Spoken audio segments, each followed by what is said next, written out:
Hello everybody and welcome back to the Radiator Arms, a podcast. Why? Because I'm convinced talking pictures will never catch on. And today it is the finale in a little trio of mini Radiator Arms specials, hosted by myself, James, aka JayEmm on cars, and my good buddy, Chris the Fox. Hello, again.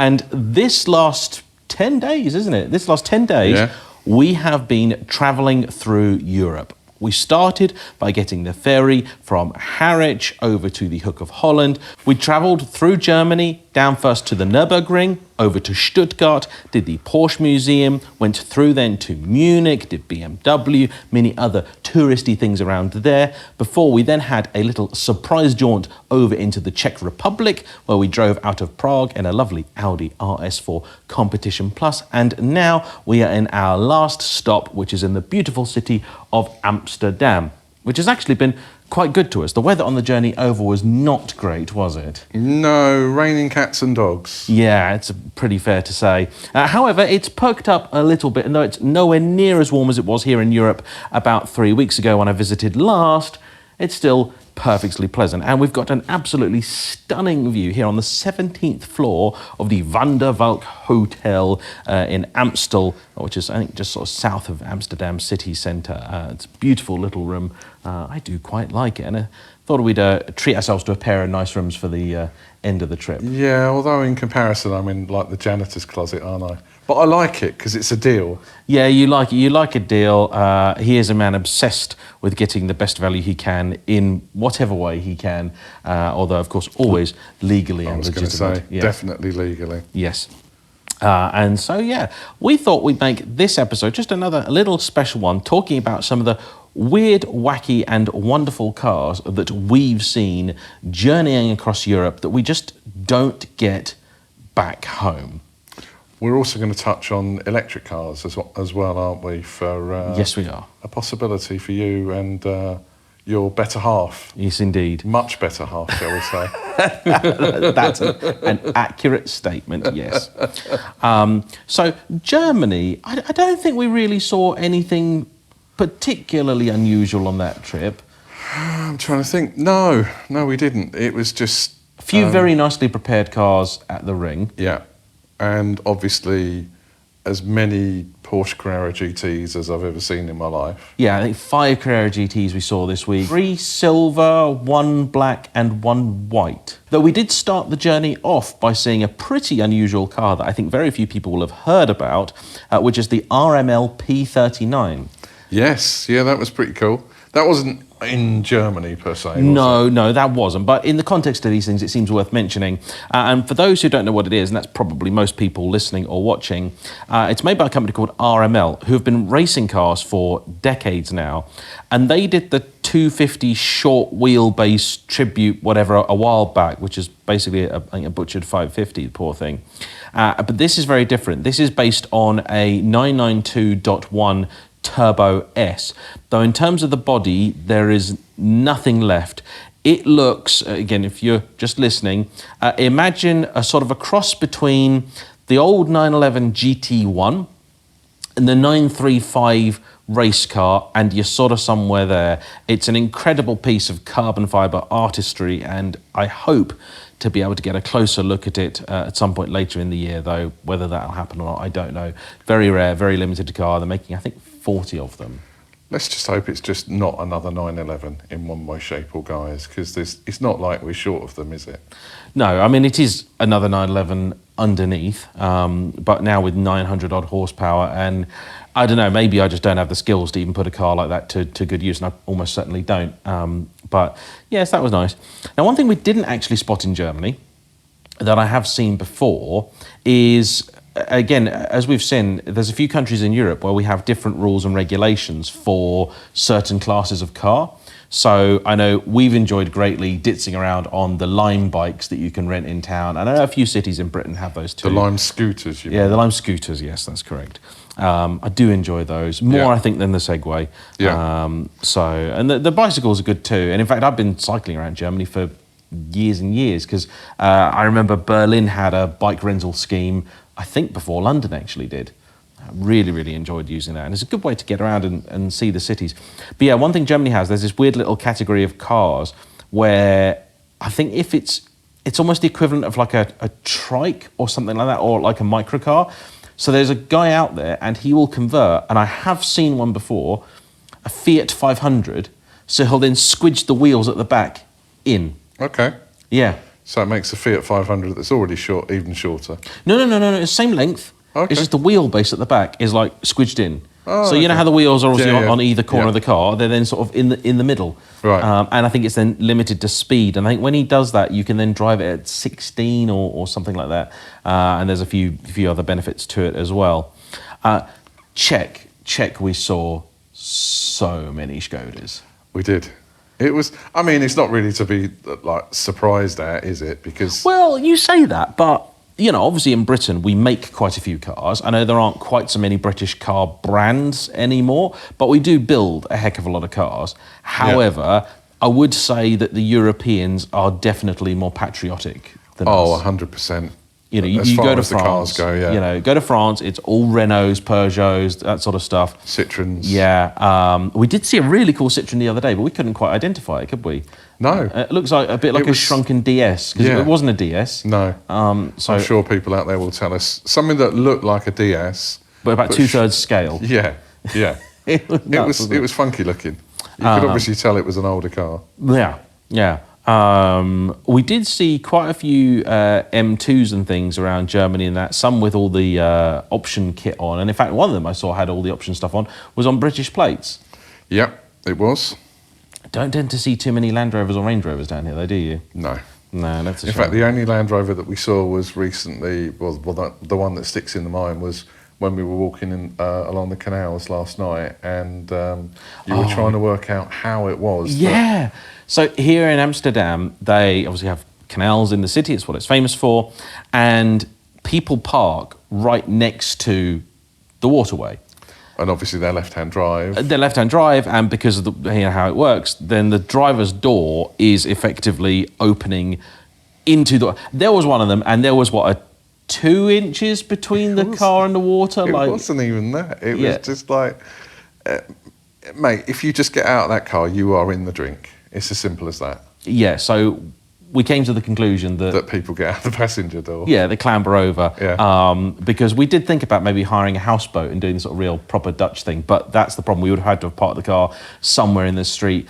And in fact, we got told this on a tour. We did the cookie tour, didn't we? The cookie cruise. Yeah. Which was really good fun. Actually, I thought it was going to be a bit rubbishy because you're like, yeah, well, it's basically a normal city tour, but you pay another €2 and you get a cookie, and the cookie's probably going to be rubbish. But the cookie was actually really good. It was. White chocolate. Yeah. Num, num. Highly recommend that. The cookie cruise was great. And they told us that there's now around a lot of the waterways where people park, these little barriers. Imagine the sort of thing you get at a bowling alley when you pay to put the bumpers up. Yeah, That's basically what it was. weirdly lower, weren't they? Yeah, they were like 6-7 inches off the ground, something like that. You know, they weren't particularly high. Even that.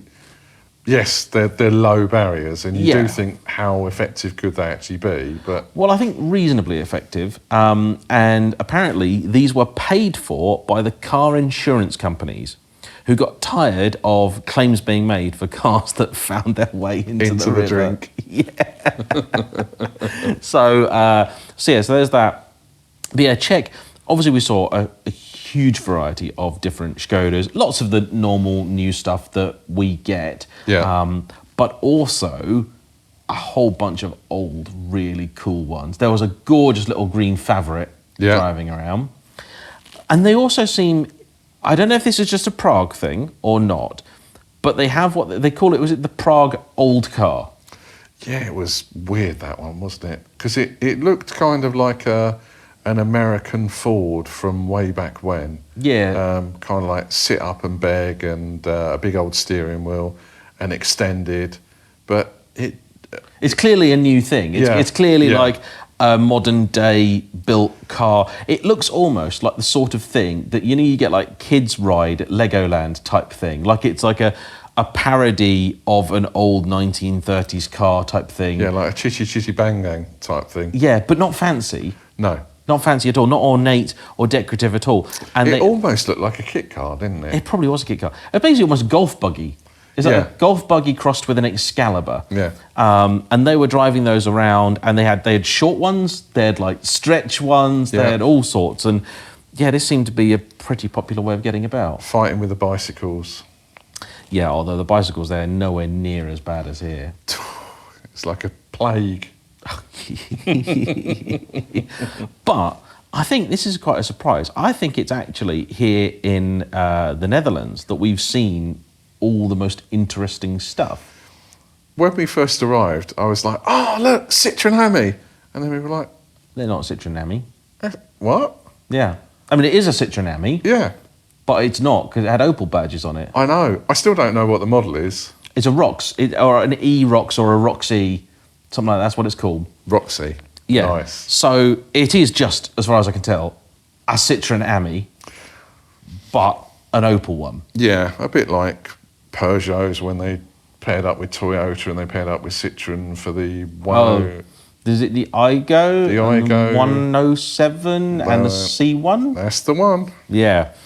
I quite like those cars. Yeah, you've said before. Yeah, I know. But here they've got a real thing for the micro car. Mate, it's untrue how many microcars you see. I love it though.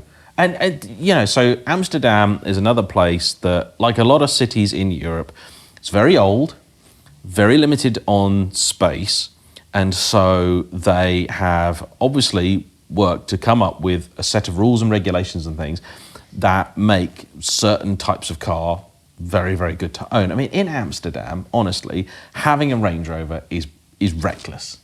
Well, we've already seen that with the Land Rover that was parked. Yeah, right. But also, the cyclists are insane-o-nauts. The people that have come here on holiday and then rented a bicycle, they're even more dangerous, Yeah. right? And then you've got, I mean, people that are under the influence of heaven knows what, Yes. possibly a combination of things, that aren't looking where they're going and so on and so forth. And it's just narrow, small, little streets, and it's just pointless. I mean, normally in the European countries that we've been to, I've been wary of looking the right way, the old Green Cross code, but the European version of it. Yeah. And I always get it wrong. I'm always trying to like play chicken with the traffic. Yeah. But here, I'm more worried about the bikes than the cars. Oh, yeah, cars are not a concern. No. Cars are absolutely fine. But the bicycles, I know they have rules and regulations, and I know there are things they are supposed and not supposed to do. But somewhat like in Britain, they don't really care. No. They just do what they want, when they want, where they want. They're nutters. But it's once you learn that effectively bicycles have priority, it's not quite so bad. It's frustrating, but you do get used to it. And also, just like in the UK, I really don't get why last night people were cycling round. All right, it's a city centre, it's got some lighting, but not that Mostly great. red, yeah. Yeah. Why is it that none of the bikes have got lights? I mean, it's the same in the UK. Why is it that cyclists just don't care about being seen? Yeah, I don't know. Although you say that about the UK, right? I think it's actually more of a London problem.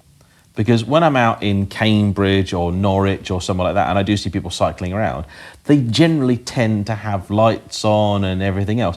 It's when we go into London, And here. yeah, you don't tend to see it. Well, I don't know if you noticed it, but a lot of the bikes that are here they're not particularly fancy. They're quite old-fashioned. They're quite old. They're just plain old bikes. Yeah, regular bikes, they're quite cheap because I think they get stolen fairly frequently. Yes, and from what I most understand, of them, yeah. the lights are actually on dynamos. Yeah, I'd noticed that they were old school lights, but for some reason the dynamo just wasn't dynamo in. Oh, it wasn't. Yeah, I think maybe they just don't care. Yeah. I don't know. And also, complete lack of helmets out here. Everybody's riding around just... Like a helmet, but without a helmet. Yeah. Pretty much.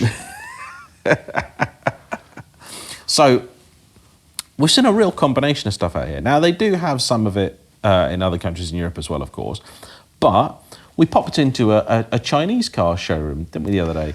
Yes, we did. I dragged you in kicking and screaming. It was the Firefly that we liked the look of, wasn't it? Yeah, the Neo Firefly. So they had about 4 different models in there, didn't they? But 3 out of the 4, you were just like, they were just generic They were just crossover like blobs, SUV, weren't like they? could be anything, Yeah. you know. But actually, on our last visit here, when I was with Ant, when we were coming home from Andorra, we also popped into another dealership. I'm trying to remember the brand, but it was another Chinese manufacturer. And you almost wouldn't know that it was a car dealership. No, In fact, it was quite boutiquey, wasn't yeah, it? but this one that Ant and I went to, I mean, there was a car like out the back, but the front was effectively a coffee shop, not that kind of coffee shop, Right. one that actually sells coffee, and yeah, it was really fascinating, and this was actually like the flagship store for the brand. And I think their idea was like, hey, we'll just make it somewhere that people are going to come in, have a cup of coffee or tea or whatever, you know, have some drinks or something. And then while they're there, be like, oh, there's a car. Yeah. You know, which I think is quite a cool way of doing it. It is. But yeah, that little Firefly was 29,000 euros, something like that. And Yeah. it was a good size. I mean, you can guarantee it's going to be more expensive when it does come to the UK, if it's not already there.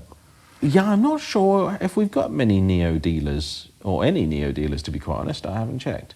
But yeah, it's an interesting looking car. I mean, inside it was sort of fairly plain, wasn't it? There wasn't much going on. You got, you know, a big screen in the middle, a little screen for the driver. Yeah, just a typical electric car. But the difference is that although it was a small car, it didn't feel like one of those tinny small cars. It had a solid thunk when you opened and closed the doors. Mm-hmm. When you did the classic thing of looking into the boot to see what scrimpage they'd made in the accountant side of things, there wasn't much. It was pleasant to touch. Not many like really brittle hard plastics. Yeah, it seemed and decent. Carpets. Yeah. But for me, the best thing about it was the fact that it looked just like a Honda E. Yeah, but bigger. It's Yeah. like someone's put one in a photocopier and then biggered somebody's it. pressed like plus 125%. Yeah, because we were talking about the Honda, and you can now pick those up for, was it 12 grand or so for one that's not Yeah. been crashed or smashed or Yeah, on yeah. Facebook Marketplace? They're dirt cheap, they are. Well, and were they about 30 grand or so when they were new? Even more than that, I think. Some of them just about scraped under luxury car tax. Ooh. Yeah. I mean, the Honda E is one of these cars I've just never quite understood it, because it's the kind of car that I think, had it come out about 5-6 years earlier, I think people would have looked at it and gone, hey, that's quite cool, that's a little bit interesting, you know, it's something a bit different from Honda. And in the early days of EVs, not many of them really did great range anyway. So if that car had come out like 2013, 2014, something like that, you'd have looked at it and gone, okay, it's a first attempt, it's clearly not meant to be for everyone. Yeah. But it does some cool stuff. The interior is quite funky, the styling's really cool. I think it's reasonably nippy as well. Yeah, it's got 2 different flavours of engine, I think, or engine. Yeah, motor. Obviously, motor. I think one's got about 130 brake horsepower and one's got like 150, 155, something like that. Which will be enough to have a little bit of fun in. And But you're right, had it came out at the same time as, say, the i3 was around, then the i3 would have had a more natural rival rather than that corner of the market all to itself. As you know, I love an i3. Yeah, I do. And it would be nice if you could get an E, because we could do like a comparison test. And they do look funky, but the problem is for me, I sort of wind up in this, you know, train of thought of going, okay, yeah, to nip down to the shops and, you know, go and see family and whatnot, the E would suit me absolutely fine. Like Right. I could use that car all the time. But then you start to think, buying a whole car just to use to go to the shops and see family. I couldn't even see my other half's family in London because the range just wouldn't be good enough. Like, you'd have to charge basically when you get there, charge when you get home. It'd be a bit of a nightmare. Dude, it's not like you've only got a 2-car garage. Is No, it? I know, but then also you are then buying another car that's just almost an ornament. Like, and also, I'll just take the F12 to the shops. Yeah, I mean, obviously that's not the sort of car that most people expect to see pull into Asdas. No, that's why I But go to obviously- Waitrose. Yeah. I know you go to Waitrose. But the Hyundai, very, very cool. So we also saw, and these are everywhere. If you've been to Amsterdam, you will have seen them. They have these, again, the micro cars, and there's a few different varieties, but the funkiest one is one called, the Biro. Yeah, the Biro. The Biro. Now, I mean, we were saying about this last night. Why would you launch a car called the Biro? I don't know. Well, for first I thought it was called the Bro. Yeah. So it was maybe a better name. Bro. Yeah, Hey, bro. Yeah. That'd be a good way, because everything's got the My Lexus or Hey Audi or Hey Lotus. You're like, yeah, yo, hey, bro. Yeah. Could you imagine it? That would be cool. But imagine, if you will, a mobility scooter, but beefed up a little bit. That's kind of the vibe it gives you, isn't it? 10-15%, Yeah, because you can get two people in them. Yeah. But they've got clear plastic doors. They've got a full covered roof and everything. And I think the older versions did have a combustion engine. Modern ones are electric. Mm-hmm. But they're not cheap.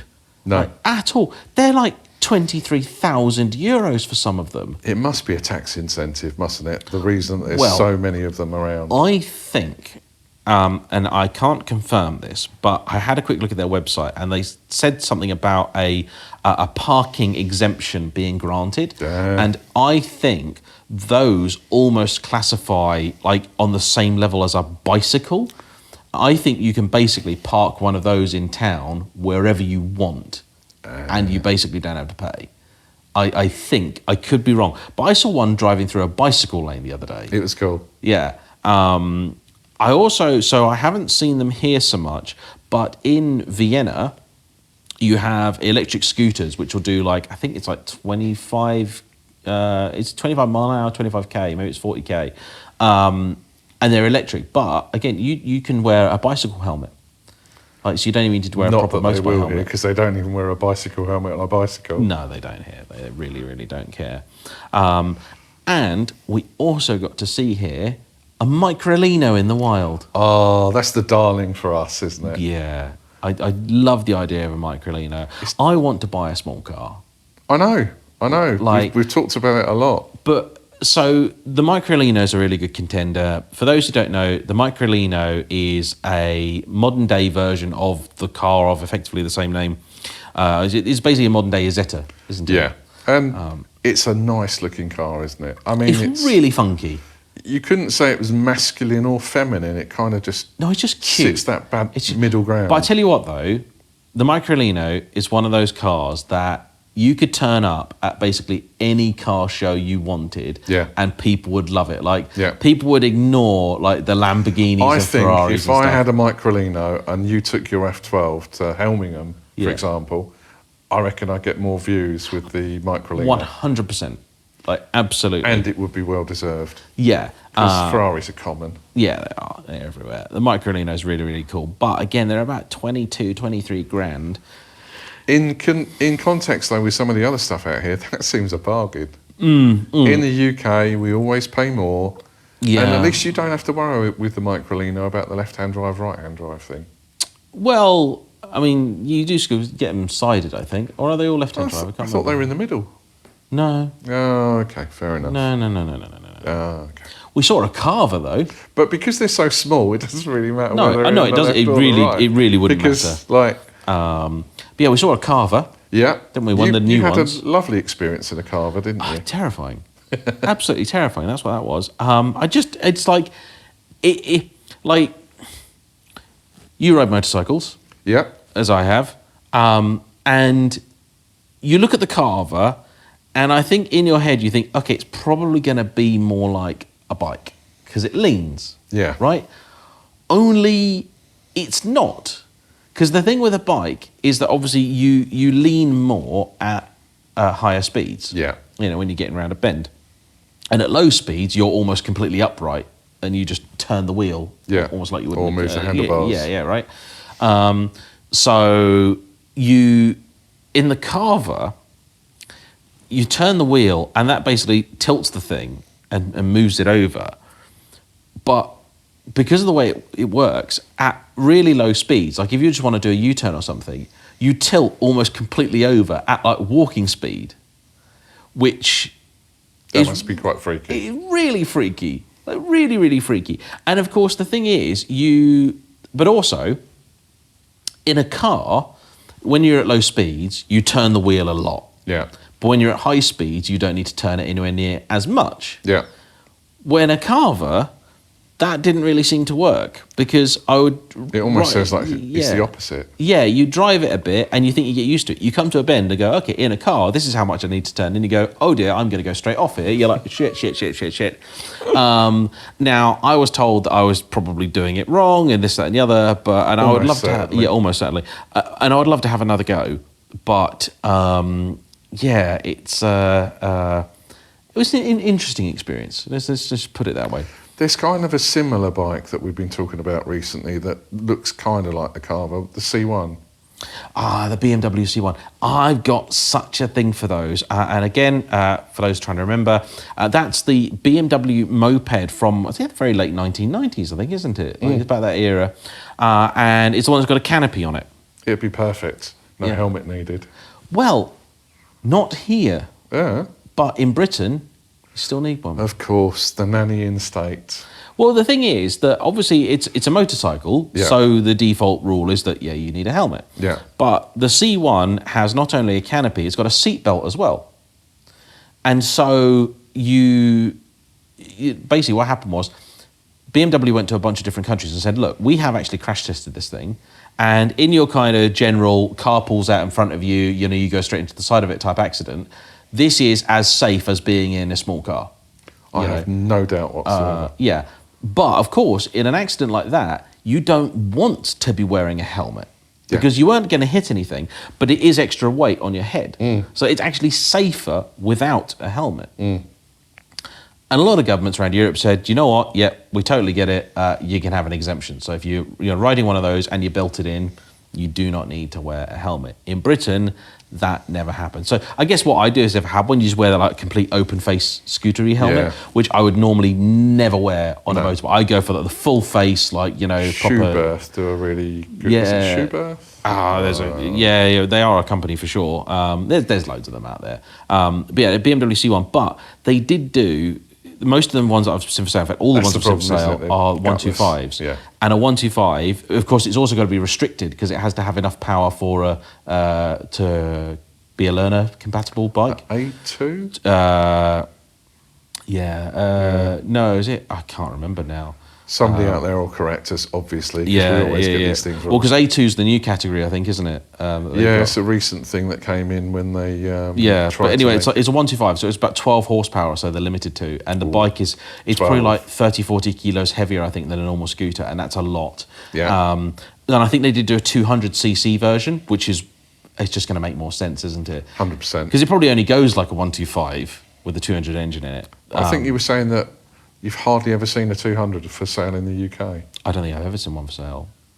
We did also... what was the BMW we saw the other day? Oh, the K1.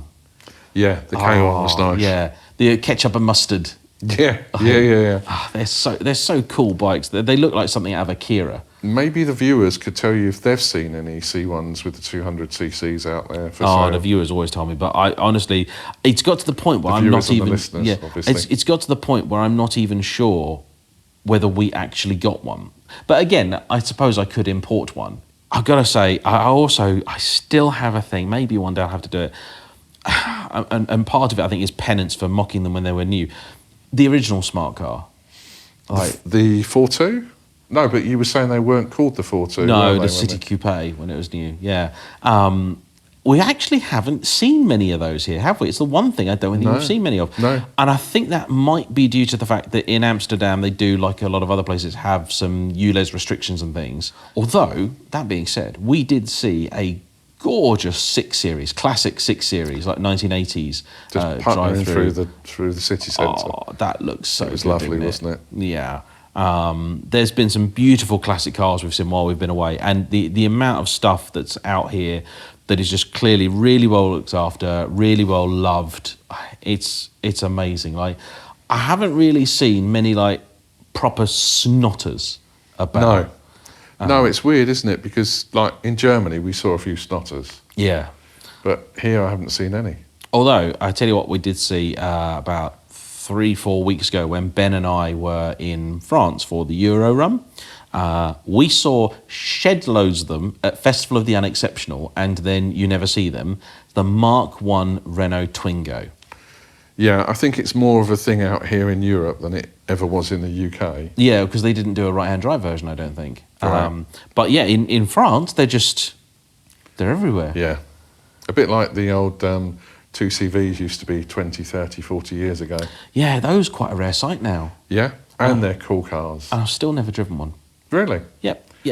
Any of I've the only viewers driven or by- listeners out there got a 2CV for James to drive, then get in contact. Mate, I've only driven one Beetle in my life. Really? Yeah, it's Wow. true. Yeah. Although my good friends up in Scotland, George and Caitlin, they now have their Beetle back on the road. I Yeah, can't I've remember been what it's called. watching Might their be Facebook page. Reggie or something like that. Anyway, but yeah, that's been a big thing that they're trying to get together and get going. And because I've known them for years now, and it's only ever either been in the garage or off the road or somewhere. So I've not in my entire life seen it running. So No. I'm really looking forward to that. I've been looking. I've been keeping an eye on all the updates that they publish on Facebook. It's looking really good, George and Caitlin. Yeah, well done with that. But yeah, so I don't know, maybe at some point I need to buy a funky little car. But we were also talking with the Microlino, right? Like, because it's an EV, you know, almost certainly in a few years it's going to be outdated. But I almost think that the Microlino has taken it right, because there's barely anything inside it, right? So there's not much technology in there No. to date. I think from memory, the only technology is your smartphone that you put into a holder. And Yeah. And I think because if you want a speaker, I think you just got to bring your own, haven't you? I think so. Yeah. I can't remember if it's one of these manufacturers that gives you access to a JBL speaker that you then just put in there. And I think that's the buy as an idea. You get that one accessory. that's the size of a drinks can. I think that's the Yeah, idea. yeah. Is you get that and you put it in the car. That is your speaker. Yeah. But we were saying, if you had one, they do some cool colours and things for it. They're nice to look at. And I think it'd be the sort of car where, if in 10, 15 years you told, oh yeah, sorry, the battery's completely gone and the motors are shot or whatever, which it probably wouldn't be. It'd probably be absolutely fine. I'd just park it in the house and look at it. Yeah. It'd be the sort of thing I could see in a hotel room in here. You'd just be like, yeah, there you go. And it wouldn't take up much room, would it? No, it's so cute. Yeah. It's such a cool car. I desperately want one. But when we looked in the UK, the longer range one, which is the one that you said you prefer, Yeah, absolutely. wasn't available till quarter four of 2024, was it? So, I mean, obviously that has already 2025, gone. Yeah, I was going to say, yeah. But why have they not updated it on their website? I think it's because that's the sort of enterprise that it is. Yeah. So maybe we need to go over to Crazy Horse in Brace and Edmonds and see if we can get one for a test drive, because Yeah. I do think it's quite a cool thing. I would love to have one. But then we also said you'd probably get tired of it, wouldn't you? Because although it's funky to look at and drive, It's got no space in it. yeah, So it's not even that good as a shopping car. no. So that's where we fall back on the Honda E. Yeah, the Honda E is quite a nice car. I don't know, I do like the idea of having an electric car, and there is something to be said for just a bit of a local runabout utility thing. As you know, I've got the fast charging at the charger, house, 7 kilowatts. and those smaller cars that are lighter with the small batteries, you just don't have to put that much charge in them. Like my i3. Yeah, whereas if I owned a Taycan or a Model 3 or something like that, as you know, I've lived with cars like that for a while, Yeah. and the reality is that, yeah, okay, they can do the big journeys, which you Microlino and the Honda E just can't. But for me, and I understand that, there are different ways to do these things, but for the circumstances that I'm in, it doesn't really save me any money. And even if I did save money on the running costs, it would be more than offset by the, frankly, terrifying depreciation that those cars are currently suffering.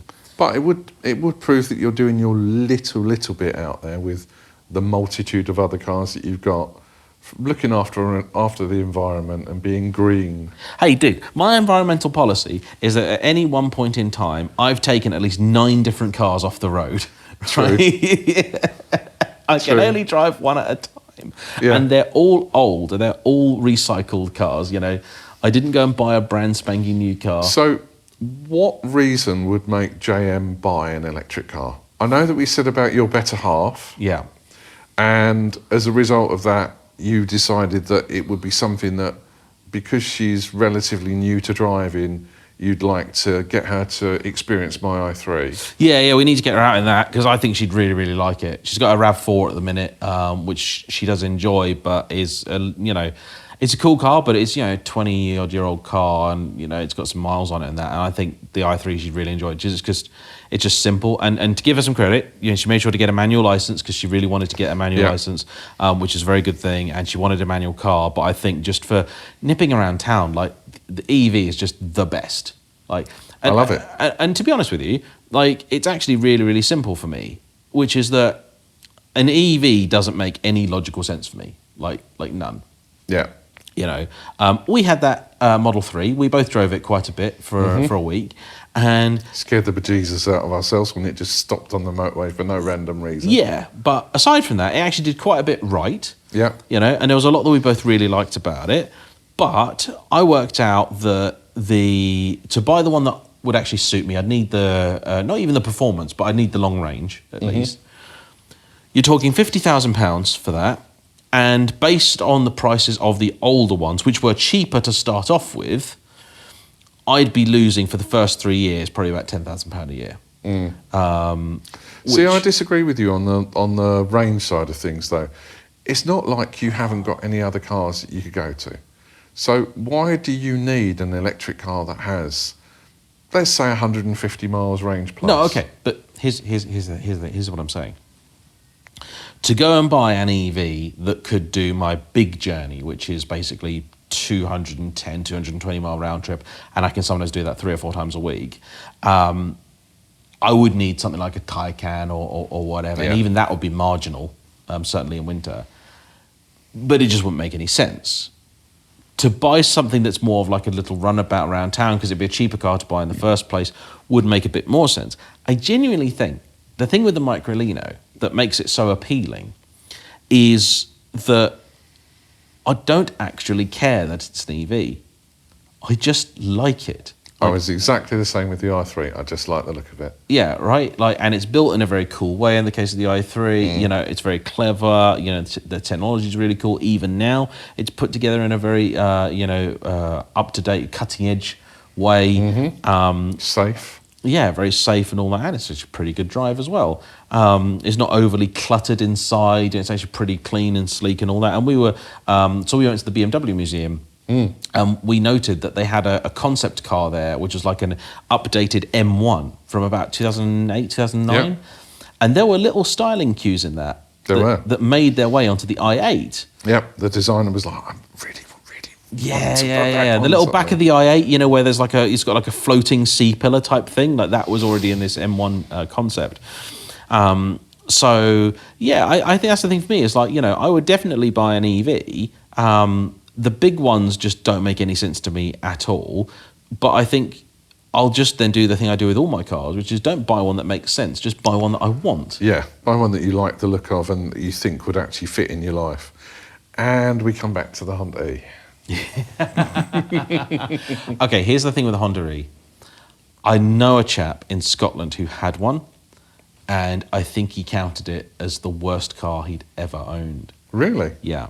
Because, it's a Honda. Yeah, but he said, I think the range, at one point got as bad as, was it like 40 or 50 miles or something like that? He was like, because between like the cold and using it at higher speeds and everything else, like he was like, yeah, it was just unusable. He's like, look, when I bought it, I knew it did not have the greatest of range. Like that's obviously what was the problem with the car. That's why it didn't sell particularly well. But he's like, I did not realise how bad it was going to get. But really, 40 or 50 miles? Is that unusual Honda E owners that are out there? It was very, very cold in Scotland. Comment on this podcast and let us know, because that doesn't sound right to me. No, I know. But also, this is another thing, a constant gripe that I've had with a lot of EV stuff is that, they're always quoting the range from like 100% of battery, but then they're telling you don't charge it beyond 80%. And so it's just like petrol car companies wouldn't get away with that, would they? Like say like, oh, your car will do 500 miles. By the way, don't put more than 400 miles of fuel in it. You're like, well, but without mentioning names, there's certain EV companies out there that their battery efficiency isn't as good, and the way that the batteries last tends to fall off a cliff. The i3, for example, I know is not one of those. No. I mean, mine is like 5 years old now, and recently, almost 6 years old, and recently it's been tested and it's got 97% of its battery capacity, even now after 35,000 miles. Yeah, which you would hope it would have. But I know that there's some manufacturers out there where they literally Yeah, just fall well, off a the cliff. big one was the Nissan Leaf, because that was not a thermally managed battery pack, and for some reason, like, in the early days, that was normal. But then Nissan just never updated it, which was there a was bit me confusing. trying to be kind, not mention these manufacturers, and what do? Go for the jugular. That's my job. Fair enough. I'm all right. I mean, like, everybody knows it. Yeah. I assume the new Nissan Leaf is different, which of course is based on the Renault 5 architecture, and that's another really, really cool car. We saw quite a few of those, and then we saw the Alpine at Motor World. You got a Renault 5 lined up to drive? No, I don't actually. Oh. I think it's very much in demand. I need to pester Renault and see if they can give me one. And also pester any Honda E owners out there that can... Yeah, but the problem is they can't get to me. They'll run out of juice before they arrive. They could just stop at the local grid serve place and get some charge. Yeah, well, who knows. Anyway, look, we hope you've enjoyed this little diversion about little cars, amongst other things. What are your favourites? What sort of stuff do you like spotting out and about when you're travelling abroad, or, you know, the other side of the world, or wherever it is that you go, and the stuff that you see that's not local to you? And also, what have we missed? Loads. Yeah, I know, but tell us about the stuff that we've missed. Tell us about the stuff that we weren't aware of because of tax benefits, or things that you just think that EVs are great about or poor about. Like, comment and subscribe, please. Bye.